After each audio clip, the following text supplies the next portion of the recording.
Hi folks, welcome back. Thank you for watching. Please do hit subscribe if you haven't done so yet. It really does help when you do that. So today folks, I wanted to take a look at two very important historic Gibson ES guitars. Now ES stands for electric Spanish, so these two instruments are kind of exactly as they sound. They're electric because they have pickups and pots and capacitors in them, but they also have air in them, some Spanish classical guitar qualities. Now, what these guitars are essentially a throwback to the olden days of Gibson, where they were making jazz box guitars, essentially acoustic guitars with pickups in them. Because what happened was, in 1954, Gibson introduced the solid body electric, the Les Paul, but in doing so, turned off a lot of their old customer base who liked those old resonant guitars that they could plug in. So by the late 50s, Gibson realised that this was a market they wanted to recapture, and so they began to design a new line of Gibson ES guitars. So in 1957 they started to design this guitar here that was eventually released in 1958. This is, for all intents and purposes, a Gibson ES-335, by far and away the most common Gibson ES guitar you'll find. Now this particular one says The Heritage on the headstock. If you want to find out exactly who made this guitar and what it is, check out the link up there now. But essentially this guitar was made in Gibson's old Kalamazoo factory, where the old ES guitars would have been made back in the 50s, by ex-Gibson employees using all of Gibson's old hand-operated tools and machines. So in terms of a kind of late 50s spec, custom shop, handmade ES-335 reissue, this is about as authentic as it's possible to get. Now, the year after, in 1959, Gibson released this, which is the 330. This particular one is a Gibson Memphis custom shop 61 VOS reissue 330. Now, looking at them, they look very, very similar. The bodies are exactly the same size and dimensions, but there are some very important differences between these two instruments. There's been a lot of articles written online over the years about the similarities and differences between a 335 and a 330, but there aren't many YouTube videos showing it. So today I'm going to talk you through 5 key differences between these two instruments, but then show you side by side exactly how they sound, what the similarities are, what the differences are. So the first most important difference between them is the construction. The 335 has what we call a centre block running through the middle of it. So looking at it front on, the middle 2/3 of the body is completely solid. But the wings, where the F holes are hollow. So it's very much a hybrid approach to an electric guitar. You can see exactly what Gibson were trying to do in terms of recapturing that old market. They were introducing resonance to the guitars like the old jazz boxes, but with all these sort of positives and benefits of a solid body guitar construction that they had learnt with the Les Paul. Now, in contrast, the 330 is completely hollow. There is no centre block here at all. So this is literally an acoustic guitar with pickups in it.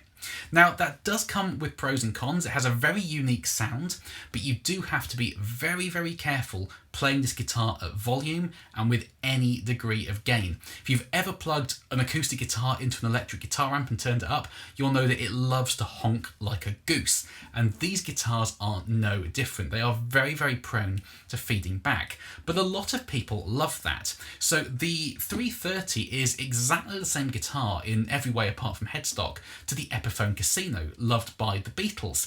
And they loved it because they fed back at volume, and it was more alive, and they could use that feedback stylistically to their advantage. And another important user of the 330 is Barry Cadogan from Primal Scream. He uses his 330 live, at volume, and with lots of gain, but he has a very particular playing style that plays to this guitar. So instead of hitting big chords and letting them ring out and letting the feedback go haywire, he has a very kind of percussive, muted playing style that stops that feedback. So it's just something to be aware of. You do have to kind of work with that. It's why a lot of people love these guitars, but it's why a lot of people don't love them as well.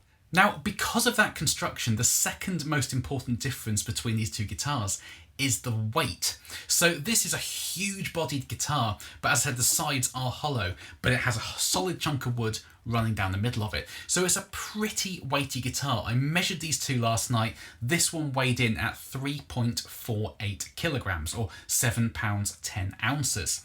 Now in comparison, the 330 with its totally hollow construction is a featherweight. This weighed in at 2.77 kilos or 6 pound 1 ounce. So it's a very, very lightweight guitar. If you're someone who's prone to backache when you're playing, you might want to consider one of these because it is literally having an acoustic guitar that you're able to plug in. The 335 is a much more weighty instrument. Now the third very obvious difference between them is the pickups. So originally in the 50s, the 335s would have had PAF pickups in, exactly the same pickups as your 58, 59, 60 burst Les Pauls. Now I have swapped out the pickups on both of these guitars to be more close to what they would have had originally. So these are the Monty's PAFs, wonderful hand-wound replicas of the old PAFs.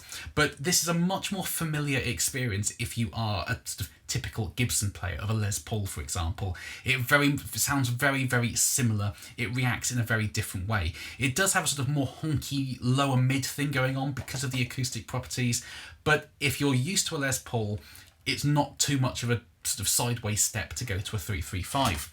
However, the 330 has P90 pickups in it. So these are single coil pickups, not humbuckers, so they have a much brighter, more kind of aggressive, in your ear hole upper mid response to them, but you know, they are just a very, very different pickup. Now interestingly, when the 330 first came out in 59, it was marketed as being a budget version of a 335. Now, I'm not entirely sure why Gibson went with that marketing, because firstly, it was a very similar price point to the 335, but secondly, in terms of electronics, it was a completely different guitar. And thirdly, because it's completely hollow, I'm guessing that what you might save in materials in terms of not having that lump of wood down the middle would be more than offset by the amount of labour it takes and the bracing it takes to construct these guitars to be able to withstand the downward pressure of the strings with no centre block. I'm guessing a lot more work would have had to go into strengthening and, as I said, bracing these guitars. So I don't think they're exactly a budget version of a 335. Very, very different thing. And they were a similar price point anyway. So when you hear people say on forums that the 330 is the cheap 335, it really, really isn't. Now, the fourth most important difference is the neck joint position. Now, always on 335s, the neck joins the body at the 19th fret, just like a Les Paul would. So if you want to go right up the dusty end, you can with no problem at all. But for whatever reason, on the 330s, originally at least, they decided to make it join at the 16th fret. So if you're someone who wants to go right up the top, you will run out of access very, very quickly. The neck is set much further into the guitar. The scale length is exactly the same in terms of the speaking length of the string, from nut to saddle. The bridge is further down on the 330 to compensate for the neck being further in. So the scale length is exactly the same, but it's just a more compact experience playing a 330. It's very familiar if you're used to a Gibson ES guitar, but you do feel a bit more kind of hunched over and sort of like in when you're playing one of these guitars. So in 68, they did change the necks on these guitars to be exactly like the 335, but these sort of old style versions of the 330 are a much more kind of condensed experience when you're playing them because the neck is set so much further in the guitar and you do struggle with upper fret access. And finally then, difference number 5 is the tailpiece. Now, because this guitar is solid in the middle, it was very easy to just bolt the standard stop tailpiece that you would have got on a Les Paul into this guitar. So it's rock solid, even though the sides are hollow. It's bolted straight into a solid slab of wood, which was no problem for Gibson to do. But of course, you can't just do that with a sort of very thin 3-ply laminate top. So 330s almost always have a trapeze tailpiece on them, so the forces are taken up by the back edge of the guitar rather than the top, because you just can't put a big bolt down through it. Now, these did occasionally come with Bigsby's as well, as did the 335s, to be honest, but you will almost always find these vintage spec 330s with a trapeze tailpiece rather than a Les Paul style stop tailpiece. So there we are then, 5 very important differences that really set these two guitars apart. So what I'm going to do now is I'm going to put them side by side through exactly the same setup and show you what the similarities and differences are in terms of how they sound. So what I'm going to do is I'm going to record the footage for the 330 first. I'm going to set the amp as loud as I can get away with without it feeding back uncontrollably. I am going to throw a gain pedal on as well to show you how it sounds with a bit of crunch. I'll set that as gainy as I can get away with without the feedback going absolutely haywire. Then put the 335 through exactly the same setup, put the footage side by side so I can show you exactly what the similarities and differences are. So without further ado guys, let's get feedbacking.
folks. Now, please do comment underneath, let me know what you thought of these two, which was your favourite, which would you choose to play. I love chatting nerdy guitar stuff with you guys in the comment section. Now, hopefully we can all agree that whilst these two guitars kind of look fairly similar on the surface, they are two very, very different instruments. The 335 has a much more kind of familiar Gibson sound because of the humbuckers and the solid construction down the middle of the body. So you can use a lot more gain with it, you can use a lot more volume with it. It's just a much more familiar experience. The 330 is very, very different, but because of the P90 pickups, it has a really sort of bright, sharp attack to it. And because it's completely hollow without that center block, you do lose a bit of sustain compared to the 335, but you do kind of gain this very transient, immediate attack that you just don't get with a solid body guitar with the humbuckers. So I absolutely love this guitar, despite the problems with feedback, with volume and gain. When it comes to recording, this is an absolute beast. But that said, I love the 335 as well. This is a far more versatile guitar. This is a much more specific thing, but for what it does it outstandingly well. So, as I said, please do comment underneath, guys. Let me know which of these you prefer. Which would you choose? Would the feedback be a problem for you? Would you choose one of these over a Les Paul? I love chatting about this sort of stuff with you guys in the comment section. So thank you ever so much for watching, guys. I hope this video was interesting and useful for you. Go and buy some ES guitars, and I will see you next time. Bye-bye.